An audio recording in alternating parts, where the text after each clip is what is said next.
it, but do I agree with it? No. You know, this is my art. Those are my designs. This is my band.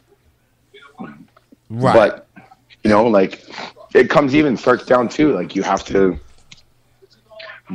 give when you're out on a bigger tour, you have to price match.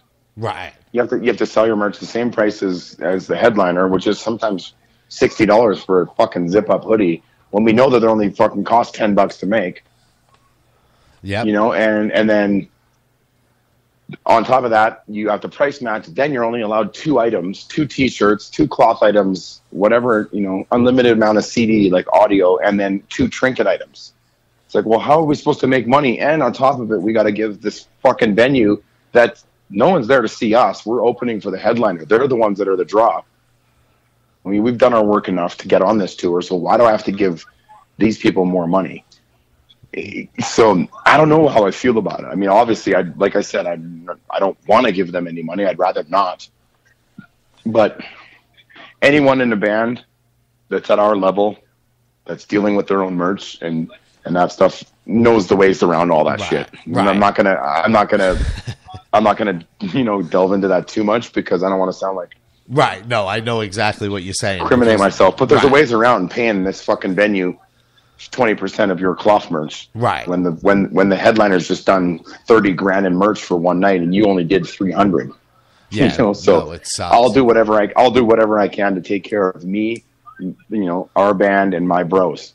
And if that means that I've got to figure out a way to make sure that we get paid as much as we can so we can get to the next show, we'll all do it and we'll all support it, and the other bands will support it too. Right. Because I've definitely experienced the price match thing and been out on the road. I've even, you know, with the buy-ons and everything, and getting on the tour and paying thousands of dollars to be on the tour, and then giving the headline and band the 2, you know, we get 2 shirts, we get this, we get that, and then we're taking 10%. We always try to renegotiate the headline and band getting the part because of how we had to inflate the price. I go, you know, you're a name. You're going to sell the shirts way before us. Me putting my shirt $6 cheaper than yours is not going to make someone buy my shirt over yours. Yeah, exactly. So that's definitely a bitch, man. It really is. It's we've been fortunate with the bands that we've toured with. You know, the headliners that we've been out with in this moment, Hollywood Undead, 36 Crazy Fists, they've all been like super cool with us. You know, they don't really stick to the rules too much, and they're just like, you guys are, you know, we're toughing it out and we're grinding. You know, we're driving our own vehicle, we're sleeping in our van, we're doing all this stuff to try to get to the point where they are. And so, you know, we've been fortunate enough to been, you know, friends with a lot of the bands that we tour with, and they're just kind of like, yeah, whatever, don't worry about it. Right. But I've seen it happen. You know, I've seen it happen when they take a merch cut, and then they have a merch, like a venue sale, and you can't even go near your merch. Right. You know, you can't even touch it. So half the time we make our money is because we stand at the merch table after our show and meet the fans and talk, interact, have drinks, and just make our presence known at our merch table. And if some person comes up and talks with us, or, you know, some girl likes the way my drummer looks and she buys a shirt because she thinks he's cute, that puts gas in our tank. Right. And if we can't stand by our merch, then what are we supposed to do? We just watch people just sell it and not try to sell it for us. They're just going, if someone walks up and goes, I want that shirt, then they'll sell it. But for us, we're selling it to these people, right. You know? Right. And so that makes it tough. Then they want another 20% on top of that. It's bullshit for sure. Yeah, no doubt. So Ricky sent me something to ask you, and do you want me to get you like a he's asking about the T-shirts that he bought from Rockabilia that came up to be not official T-shirts from them, and he wants to know if you seek legal action about that. Well, what happened with those? And that's funny because he posted about it, and I hit him up. I'm like, where'd you get that? Because we sold out of those years ago. I mean, that was probably 2010 we made those.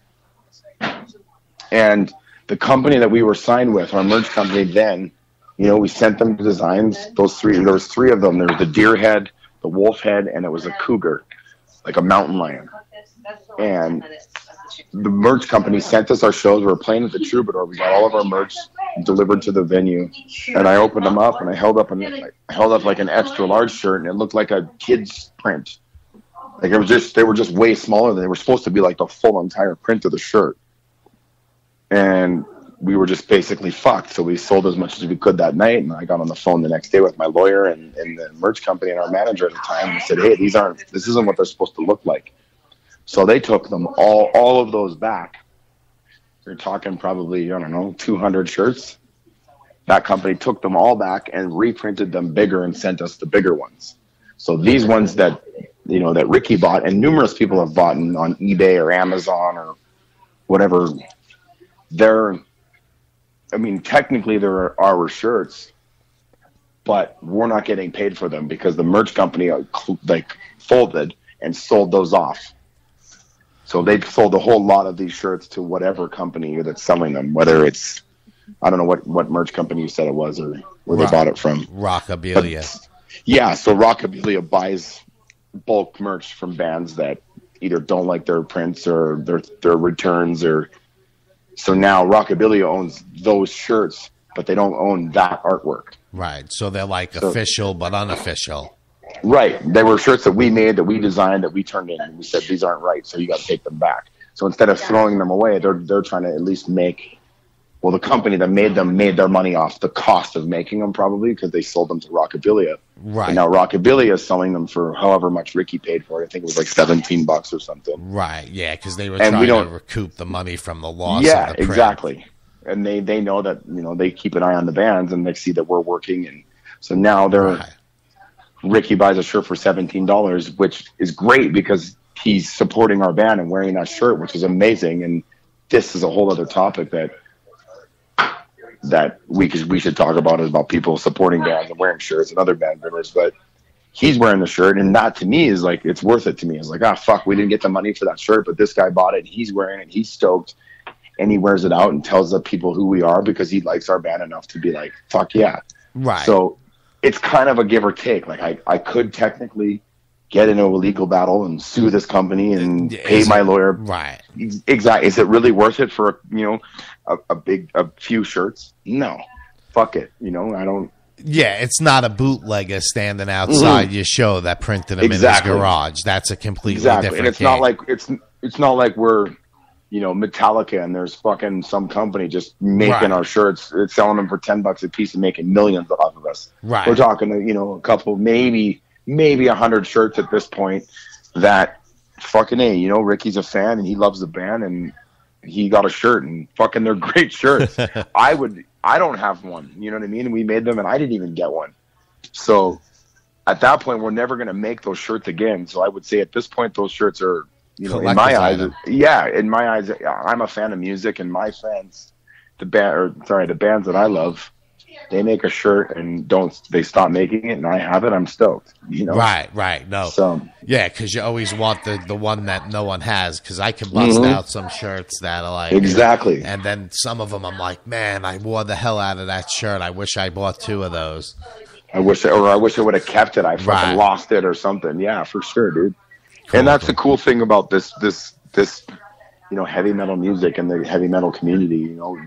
People do care about it that much to even think that, like, holy fuck, this shirt could be a collector's item, or you know what I mean? Like, a poster signed by the band, it's probably worth nothing, but to that person, it's worth something because that band that they liked took fucking 10 minutes out of their day after already playing a set and driving for fucking however many hours, working their asses off, eating shitty food, whatever the circumstances are, they got to meet that band to the point where they hung out and fucking signed a shirt for them. Yeah. And they keep it. And whether it's worth $5 or fucking $50, it's still, the memory is priceless, So, and I've been there. I've fucking met bands like when I was younger, and I love this band. Even fucking last year at the Non-Fest, I met Mike Muir and got a photo with him. I'm like, holy shit. Mike Muir, Right. Who am I? Right. So I don't know, man. I think it's cool, and that's one of the coolest things about being in a band that plays this type of music. The fans they're the most diehard and coolest out of any type of music, I think. Right. A lot of people are like, rock is dead, and no, not my world. It's not, though. It'll always be at least this: other people supporting each other and loving music and talking about this band that I found out. Right. No, I mean, I love my merch. I love finding new bands. I love all that shit. I mean, without that, I mean, you can't. I mean, I'm getting older, but I still listen to all new bands coming up and shit. Yeah. But it doesn't mean you have to like everything. Right. Right. But give it a shot and see, like, fuck, you never know when you can find your next favorite band.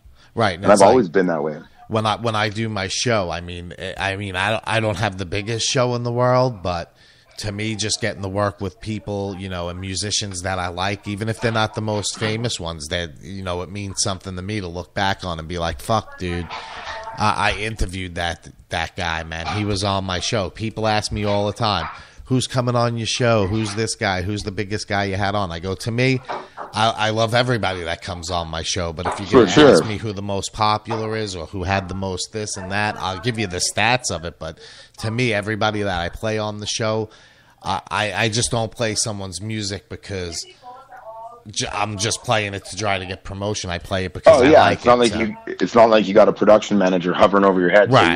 So you got to play this 5-finger death punch 6 more times in the next 3 hours. Otherwise, you're going to get in trouble. It's like, no, man. You guys, that's what's keeping this shit alive. Right. You're pushing it, and I commend you guys for your work too, man. It's fucking great. Yeah, man. Thank you. I honestly do, man. I came up from a DIY life, right, in music. My first band I was ever in, I was 18 years old. I was booking community halls, paying for tickets, making flyers myself, and putting shows on, because I wanted to play with this band.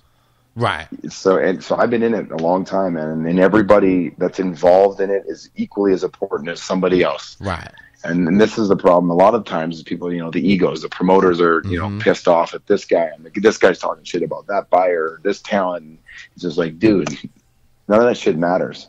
Well, it's good to hear, you've been doing this a long time, and that, you still have a positive outlook on everything, and you're humble about it as well. I mean, absolutely, man. I haven't, I am very proud of my art and the things that I've created, but it doesn't mean that I'm better than anybody else. Right. And I think that I may have worked harder than a lot of people have that are way more successful than I am, if that makes any sense. No, you know what I mean? No, so, absolutely. And that's the problem with a lot of this too, is like, it's like, well, pay your dues. It's like, well, how many dues do you have to pay? Is there like a guideline? And some people like, it's a matter between luck and determination, So I don't know. I mean, do I get pissed off at seeing some bands that like I feel in my eyes personally are like not good? There's nothing to them, and they're way more successful or doing what, getting paid better, or whatever it is. Yeah, I'm human. It bothers me. Right. But I got to shake my head a bit and be like, you know what? They're doing their thing, and I'm doing mine. And I'm going to continue to do what I do.